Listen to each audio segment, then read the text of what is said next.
ಪ್ರಶ್ನೆ 1602 ಮಾನ್ಯ ಸಾರಿಗೆ ಮತ್ತು ಮುಜರಾಯಿ ಸಚಿವರಿಗೆ. ಅಧ್ಯಕ್ಷರೇ ಉತ್ತರ ಕೊಟ್ಟಿದ್ದೀರಲ್ಲ. ಸಭಾಪತಿಯವರೇ, ನಾನು ಒಂದೇ ಒಂದು ಪ್ರಶ್ನೆ ಕೇಳ್ತೀನಿ ನಮ್ಮ ಸಚಿವರಿಗೆ. ಕೇಳಿದ್ಮೇಲೆ ಅವ್ರು ಪ್ರೊಸೀಡ್ ಆಗಂದ್ರೆ ಪ್ರೊಸೀಡ್ ಆಗ್ತೀರಿ.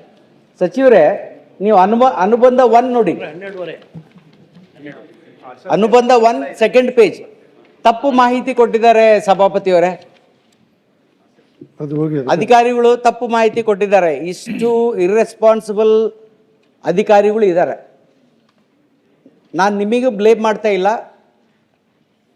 ಅನುಬಂಧ 1 ಪೇಜ್ 2 ಅಲ್ಲಿ ನೋಡಿ, ಮೇಲೆ ನೋಡಿ. ಶ್ರೀ ಶ್ರೀನಿವಾಸ್ ST ಕೂಡ್ಲಿಗಿ ಅವರ ಪ್ರಶ್ನೆ ಸಂಖ್ಯೆ 21,647ಕ್ಕೆ ಪೂರೈಕೆ ಟಿಪ್ಪಣಿ. ಸಭಾಪತಿಯವರೇ ನೋಡಿ, ನಾನು ಕೇಳಿದ ಕ್ವಶನ್ ಕೂಡ್ಲಿಗಿ MLA ಅನೆಕ್ಷರ್ ಹಾಕಿ ಕಳಿಸಿದ್ದಾರೆ.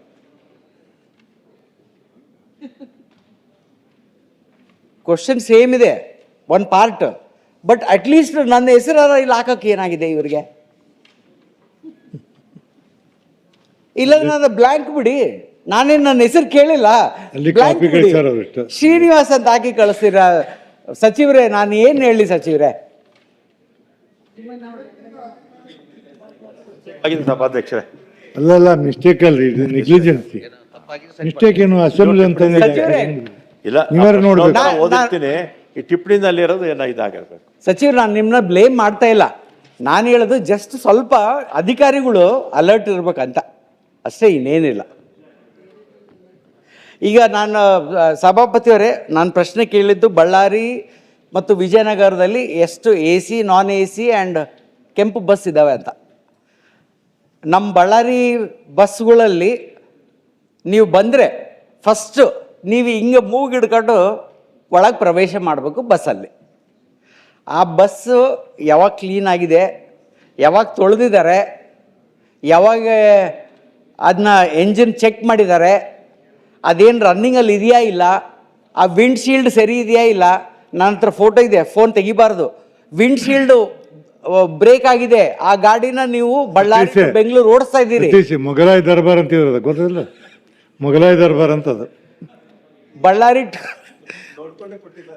ಬಳ್ಳಾರಿ ಟು ಬೆಂಗಳೂರು ಆ ಬಸ್ನ ವಿಂಡ್ಶೀಲ್ಡ್ ಹೊಡೆದಿದೆ ಸಚಿವರೇ. ಆಮೇಲೆ ಬಸ್ಸು ನೀವು ಎಷ್ಟು 15 ವರ್ಷಕ್ಕೆ ಏನೋ ಸ್ಕ್ರ್ಯಾಪ್ ಮಾಡ್ತೀರಲ್ಲ.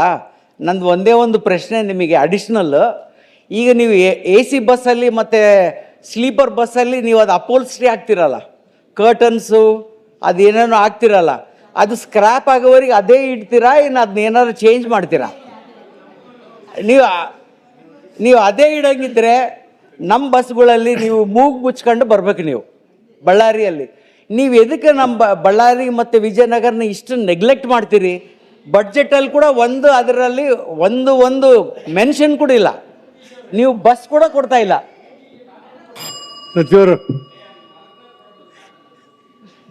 ಸಭಾಧ್ಯಕ್ಷರೇ, ಈ ಬಸ್ಸುಗಳ ಬಗ್ಗೆ ಸ್ವಲ್ಪ ಮಾನ್ಯ ಸದಸ್ಯರು ಟೀಕೆ ಮಾಡಿದ್ದಾರೆ. ಸಭಾಧ್ಯಕ್ಷರೇ, ಇದಕ್ಕೆ ಕಾರಣ ಏನು ಅಂದರೆ,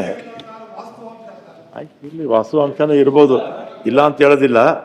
ಕಾರಣ ಏನಂತ ಸಭಾಧ್ಯಕ್ಷರೇ, ಬಸ್ಸುಗಳು ಹಳೆಯದಾಗೋದಕ್ಕೆ 2019ರಿಂದ 2023ವರೆಗೂ ಕೂಡ 4 ಕಾರ್ಪೊರೇಷನ್ನಲ್ಲಿ ಒಂದು ಬಸ್ಸು ತಗೊಳ್ಳಿಲ್ಲ, ಒಂದು ಬಸ್ ತಗೊಳ್ಳಿಲ್ಲ. 4 ವರ್ಷ ಸತತವಾಗಿ ಬಸ್ಸುಗಳು ತಗೊಳ್ಳದೇ ಇದ್ದರೆ ಏನಾಗುತ್ತೆ ಸಂಸ್ಥೆ? ಆಮೇಲೆ 2016ರಲ್ಲಿ ನಾನು ಇದೇ ಇಲಾಖೆ ಮಂತ್ರಿ ಆಗಿದ್ದಾಗ ರಿಕ್ರೂಟ್ಮೆಂಟ್ ಮಾಡಿದ್ದು, ರಿಕ್ರೂಟ್ಮೆಂಟು ಮಾಡಿರಲಿಲ್ಲ. ನಾವು ಬಂದಮೇಲೆ 6080 ಬಸ್ಸಸ್ ತೊಗೊಂಡಿದ್ದೀವಿ, ಹೊಸ ಬಸ್ಸಸ್ಸು. ಆಮೇಲೆ ಹೋದ ವರ್ಷ 2000 ಬಸ್ ಕೊಟ್ಟಿದ್ದಾರೆ. ಅದರಲ್ಲೂ ಕೂಡ ಅದನ್ನು ಕೂಡ ಬಹಳಷ್ಟು ಬಸ್ಸುಗಳು ಬಂದಿದೆ. ಮತ್ತು ಈ ವರ್ಷ ಕೂಡ ಬಡ್ಜೆಟಲ್ಲಿ 1000 ಬಸ್ಸು ಕೊಟ್ಟಿದ್ದಾರೆ. ಸಭಾಧ್ಯಕ್ಷರೇ, 4 ವರ್ಷ ಸತತವಾಗಿ ಒಂದು ಬಸ್ಸು ತಗೊಳ್ಳಿಲ್ಲ ಅಂದರೆ ಯಾರು ತಪ್ಪು? ತಗೊಂಡಾಗ ಹೊಸ ಬಸ್ ಕೊಡಿ ಹೇಳಿ, ಯಾರು ತಪ್ಪು ಹೇಳಿ? ಒಂದು ರಿಕ್ರೂಟ್ಮೆಂಟು ಮಾಡಲಿಲ್ಲ. ಈಗ ನಾವು ಬಂದಮೇಲೆ 9000 ಜನ ರಿಕ್ರೂಟ್ಮೆಂಟ್ ಮಾಡಿದ್ದೀವಿ, 1300 ಜನ ಅನುಕಂಪದ ಆಧಾರದ ಮೇಲೆ ತೊಗೊಂಡಿದ್ದೀವಿ. ಆಮೇಲೆ ಬಸ್ಸಸ್ ಅದೇ ಹಳೇದಾಗಿತ್ತು. ಆಮೇಲೆ ಕೇಂದ್ರ ಸರ್ಕಾರ 15 ವರ್ಷದವರೆಗೂ ಕೂಡ ಅವಕಾಶ ಕೊಟ್ಟಿದೆ. ನಾವು ರೀಫರ್ಬಿಶ್ಮೆಂಟ್ ಅಂತ ಮಾಡ್ತೀವಿ ಸಭಾಧ್ಯಕ್ಷರೇ. ಅದರೇನೆಂದರೆ ಚಾಸಿ ಹಳೆದೇ ಇರುತ್ತೆ, ಇಂಜಿನ್ನು ರೀಬೋರ್ ಮಾಡಿ ಪೂರ್ತಿ ಹೊಸದಾಗಿ ಸುಮಾರು ಒಂದು 2,500 ಸಾವಿರ ಬಸ್ಸಸ್ಸು ರೀಫರ್ಬಿಶ್ಮೆಂಟ್ ಅಂತ ಮಾಡಿದ್ವಿ ಸಭಾಧ್ಯಕ್ಷರೇ. ಒಟ್ಟು 6,080 ಬಸ್ಸು 2 ವರ್ಷದಲ್ಲಿ ಬಂತು. ಈ 2,000 ಬಸ್ಸು ಹೋದ ವರ್ಷದ್ದು, ಈಗ 1,000 ಬಸ್ಸು ತೊಗೊಳ್ತೀವಿ. ಒಟ್ಟು ಇರೋದು ನಮ್ಮಲ್ಲಿ 26,000 ಬಸ್ ಇದೆ. ಅದರಲ್ಲಿ 1/3 ಭಾಗ ಬಸ್ಸು ನಾನು ಈ 2.25 ವರ್ಷದಲ್ಲಿ ತೊಗೊಂಡಿದ್ದೀನಿ. ಇವು 4 ವರ್ಷ ಸತತವಾಗಿ ಬಸ್ಸುಗಳು ತಗೊಳ್ದೇ ಇದ್ದರೆ ಸಂಸ್ಥೆಗಳು ಏನಾಗುತ್ತೆ? ಅದರಿಂದ ಸ್ವಲ್ಪ ಲೋಪದೋಷಗಳಿದೆ, ಸರ್ ಮಾಡ್ತೀವಿ ಸಭಾಧ್ಯಕ್ಷರೇ. ಸಚಿವರೇ, ನಾನು ನಿಮಗೆ ಟೀಕೆ ಮಾಡ್ತಾ ಇಲ್ಲ. ನಾನು ಮೊದಲೇ ಹೇಳಿದೆ ನಿಮಗೆ ಟೀಕೆ ಮಾಡ್ತಾ ಇಲ್ಲ ನಾನು. ಸಭಾಪತಿಯವರೇ, ಲಾಸ್ಟಿಗೆ 2 ಕೇಳ್ಬಿಡ್ತೀನಿ. ನಾನು ಲಾಸ್ಟ್ ಟೈಮ್ ಬಳ್ಳಾರಿಯಿಂದ ಬೆಂಗಳೂರಿಂದ ಬಳ್ಳಾರಿಗೆ ಹೋಗ್ಬೇಕಾದಾಗೆ ನನ್ನ ಮುಂದೆ ಒಂದು KKRTC ಬಸ್ ಇತ್ತು. ನಾನು ಕೆಂಪು ಬಸ್ ಇತ್ತು. ನಾನು ಹಿಂದೆ ಹೋಗ್ಬೇಕಾದಾಗೆ ಆ ಗಾಡಿಯಲ್ಲಿ ಆ ಬಸ್ಸಿಂದ ಒಂದು ನಟ್ಟು ಉದುರಿ ನನ್ನ ಕಾರ್ನ ಡ್ಯಾಮೇಜ್ ಮಾಡಿತ್ತು. ರೀಫರ್ಬಿಶ್ಮೆಂಟ್ ಅಂತ ಹೇಳ್ತಾರಲ್ಲ, ರೀಫರ್ಬಿಶ್ಮೆಂಟ್ ಗಾಡಿ ನೀವು ಹಿಂದೆ ಹೋದರೆ ದಯವಿಟ್ಟು ಅದ್ರ ಹಿಂದೆ ಹೋಗ್ಬೇಡ್ರಿ. ಅದ್ರಾಗ ನಟ್ಟು ಬೋಲ್ಟ್ ಏನು ಹುಚ್ಚು ಬಿದ್ದು ನಿಮ್ಮ ಗಾಡಿ ಡ್ಯಾಮೇಜ್ ಮಾಡ್ತದ ಅಂತ ಗೊತ್ತಿಲ್ಲ. ಸಚಿವರೇ, ನಾನು ಕೇಳ್ತಾ ಇರೋದು ಬಳ್ಳಾರಿ ಕಡೆಯಿಂದ.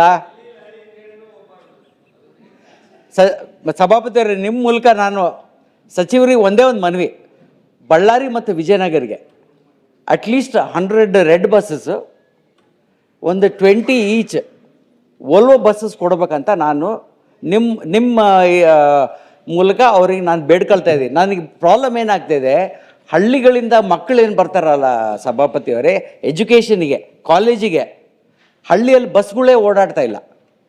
ಅಟ್ಲೀಸ್ಟ್ ಎಕ್ಸ್ಟ್ರಾ ಬಸ್ಸಸ್ ಕೊಟ್ಟರೆ ಹಳ್ಳಿಯಿಂದ ಮಕ್ಕಳು ಬಂದು ಓದೋಕ್ಕೆ ಈಸಿ ಆಗುತ್ತೆ ಅವ್ರಿಗೆ ಕಾಲೇಜಿಗೆ. ಅಷ್ಟೇ ನನ್ನ ಮನವಿ. ಸ್ವಲ್ಪ ಎಕ್ಸ್ಟ್ರಾ ಹೊಸ ಬಸ್ಸಸ್ ಕೊಡ್ರಿ, ರೀಫರ್ಬಿಶ್ಮೆಂಟ್ ಬಸ್ಸಸ್ ಬೇಡ ಸಚಿವರೇ, ಪ್ಲೀಸ್. ಸಭಾಧ್ಯಕ್ಷರೇ, ರೀಫರ್ಬಿಶ್ಮೆಂಟ್ ಅಂದರೆ ಆ ಸಂಸ್ಥೆಯಲ್ಲಿ ಇರ್ತಕ್ಕಂಥ ಬಸ್ಸುಗಳನ್ನೇ ರೀಫರ್ಬಿಶ್ಮೆಂಟ್ ಮಾಡುವುದು. ಆಮೇಲೆ ಸಭಾಧ್ಯಕ್ಷರೇ, 720, 22, 23ರಲ್ಲಿ 720 ಬಸ್ಸು, 24, 25ರಲ್ಲಿ 307 ಬಸ್ಸು, ಈಗ ಅವ್ರಿಗೆ ಹೇಳ್ಬಿಡಿ, 26ರಲ್ಲಿ 140, ಒಟ್ಟು 1,173 ಹೊಸ ಬಸ್ಸು ಕೊಟ್ಟಿದ್ದೀವಿ. ಅದು ಕಲ್ಯಾಣ ಕರ್ನಾಟಕಕ್ಕೆ.